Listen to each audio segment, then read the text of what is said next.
Everybody wants to know, how do you avoid paying taxes? Well, stick on all the way to the end of this video. We're gonna show you the best way to avoid paying taxes. This is Josh. He is Canada's #1 CPA and top business consultant. My name is Desmond. Josh, with your best professional advice, what is the best way to avoid paying taxes? How to avoid paying taxes? Yeah. Well, let's go through the myth first, Yep. and then we're going to tell people exactly how to avoid taxes. So what Josh They is wanna talking know. about, he's talking about the myth number 78 here from this book, his book, the best-selling author book, 100 Myths versus Entrepreneur versus Chainsaw. Josh wrote this book based on more than a decade's worth of experience working with thousands of business owners, many of which fell into the 96% and are no longer around, versus he looked at all his successful clients that were in the 4% that were successful and built businesses over $1 million for over 10 years. Josh, success leaves clues. What's the myth here? That you can put off paying taxes? Is that true? So there is a way to avoid taxes. Yes. It's by paying taxes. Wait a minute, hold on. The way to avoid paying taxes is to pay taxes? That's right. Let me explain. Okay. Okay. So first of all, you have to understand is you can't avoid tax. Okay. Okay. When you trigger tax, they are going to find you. Yes. Okay. So the cycle is that you think that you can operate and never file your tax return, or you have a debt and you think you can ignore it. Right. Right. Which is, I'm guilty of. I've done it. I learned the hard way. Thanks to Josh who saved me. They're going to find you. Yeah. They're going to find you. Your number will come up. They will do an audit. It will be worse than if you would have filed the first time. Right. So it's not a matter of if, it's just when. It's just when. It's just a ticking time bomb. Yeah. It's not the way to win long-term in business, right? Right. How we measure success is like what businesses last 10 years or more. Correct. Right? Yeah. Those are the 4%. You gotta last 10 years or more. 96% fail before 10 years. Have you ever had a client that had a business over 10 years that never got an audit? That never got an audit? Yeah, it happens. It happens, yeah. It happens, right? But it's not a good long-term solution. My Right. business only works if I don't get audited. Right. That's terrible odds, Yeah. right? So you should plan to be audited and just make sure you're in the good books. plan to be audited, right? Plus, the best way to avoid taxes is by paying taxes. So that you don't get audited. So, you have to understand that they're going to find you, and it will be more with interest and penalties, right? Okay, yeah. And this is just like the two-dimensional checkers, right? We got to get into the three-dimensional chess, right? Okay. I think Robert Kiyosaki talks about it in Rich Dad Poor Dad. This is the worst type of income is earned income. That's right. Yeah. T4, employee income, tax at the absolute highest rates, right? Correct. And most of you out there, you probably thought about that when you got into business. It's Yeah. like the corporate tax rate in Canada is considerably lower. I have more write-offs now that I own a business. Okay, I'm going to be a business owner, right? Correct, yeah. But the tendency is, how do I maximize those deductions? And that is the small-term thinking. Right. Right? It's short-term, thinking small, because you're actually going to end up paying a higher percentage of tax that way. Right, okay. Okay? So the way you pay less taxes, the way you avoid tax, is you pay more tax. Okay?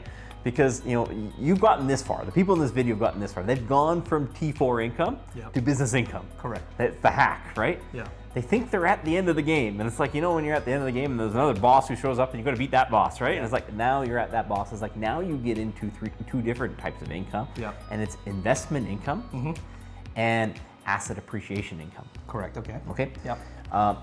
There's a whole bunch of particulars in investment income. Okay. But let's put it in the same realm as active business income in Canada. Corporate tax rate, roughly 11%, depending on what province you're in Canada. Okay. You can pay tax on investment income. Yep. Okay, so we were talking about capital gains. Yep. Or dividends. Okay. In the same neighborhood. Let's call it on average. It's going to be close to the same neighborhood, Yeah. right? Sometimes more, sometimes less, depending on what's the nature of it. Is it interest? Is it foreign dividends? Is it Canadian dividends? Is it capital gains? Right? Yeah. They're all taxed slightly differently. But lumped into just kind of one bucket for now. They're better than employment income. Yep. But they're not the holy grail. Right, okay. The holy grail is asset appreciation income. Okay. Okay. And what does that mean in layman's terms? If you own real estate, Yep. and it goes up in value. Right, okay. If you own stocks and they go up in value, and I don't sell them, Yeah, you don't get any. buy, borrow, die. Yeah. Buy, borrow, die. We pay zero tax on asset appreciation as long as you don't sell. As long as you don't sell, okay. As long as you don't sell. So while small thinkers are thinking about, can I maximize my deductions as much as possible so I get my business income as close to zero? Yeah. People who are playing 3D chess are thinking, I need to get just enough income on the books that I can acquire the asset that I want to acquire. Yeah. The asset that I want to hold for years. Generational wealth. That's right. Yeah. That asset will appreciate in value. You buy a piece of real estate at $1 million, right? And you pay it down to $500,000.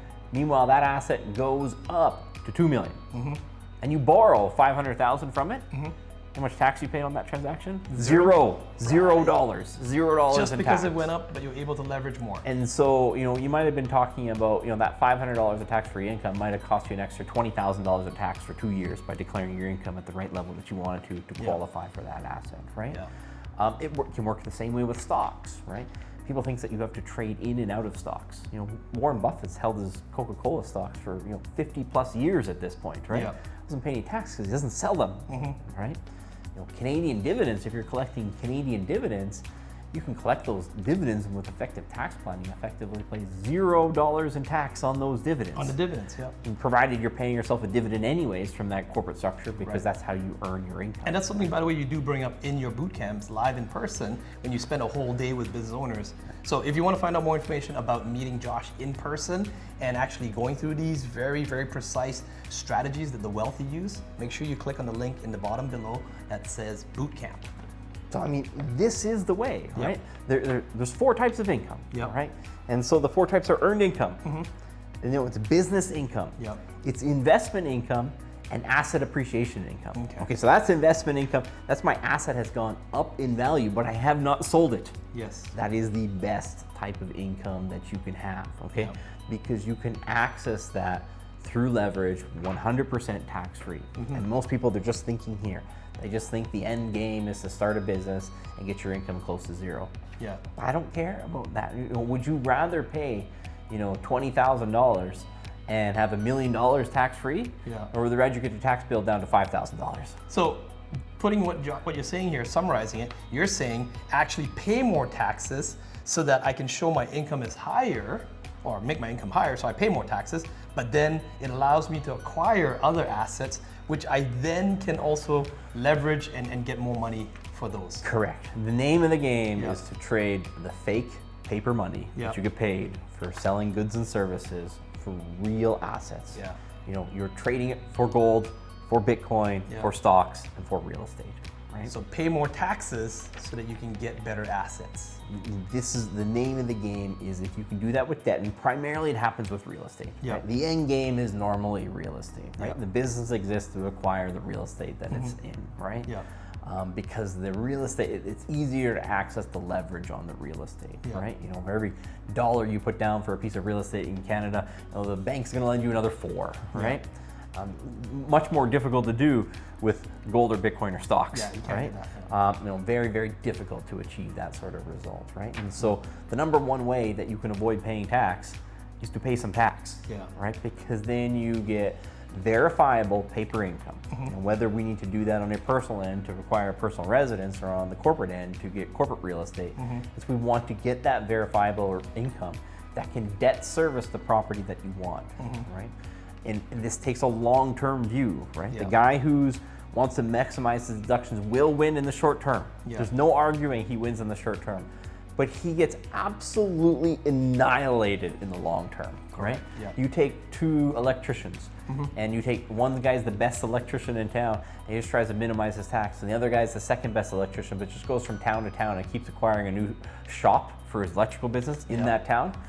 That guy acquires, he finishes the game with exponentially more wealth. Or he acquires a warehouse or a garage or something that he can convert as a business asset.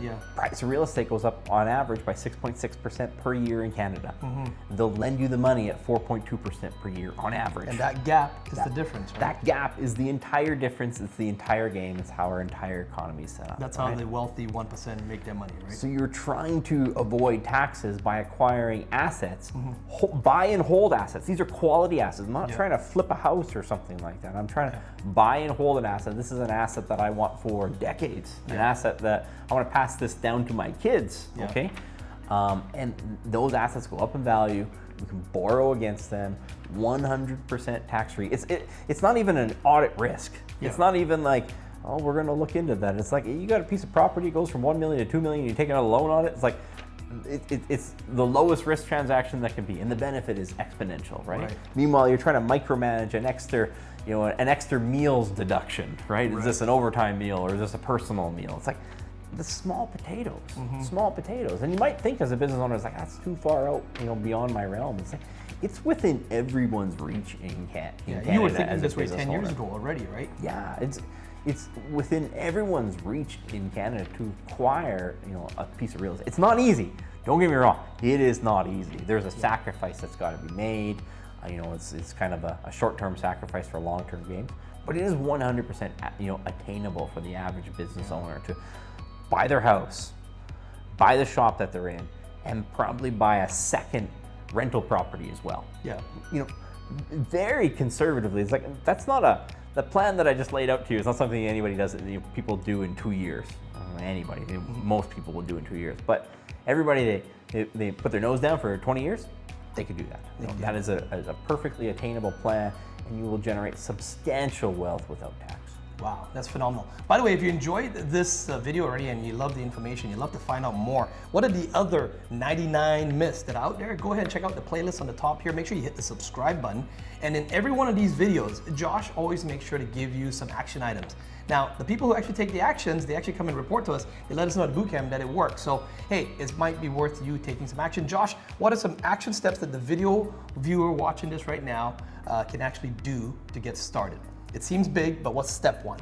Figure out the income that you need to qualify. Sit down with your advisor or your banker and figure out what income do I need to debt service, to get the mortgage on the piece of real estate that I want to acquire. And start off with something small, like a studio apartment, could be in your personal name, could be in the business. So figure out, is that first priority, somewhere for me to live or somewhere for me, the business to operate, right? Yeah, okay. I would suggest that if the business can benefit, if the business will also be able to grow its revenue, then I would gravitate more towards the for the business, right? Yeah, maybe you're a barber cutting hair in a basement, and maybe now you can acquire a studio apartment that can actually, you can set two or three other chairs and. Exactly, that one you go towards the business, right? Gotcha. Okay. If you're a consultant and it's not really going to be, a slam dunk that it's going to increase your revenue, maybe look more on the personal end, right? Yeah, I mean, in that case, you probably want to book a time with Josh to, there'll be a link there as well too. Hopefully you can get on his calendar because he's very sought after, but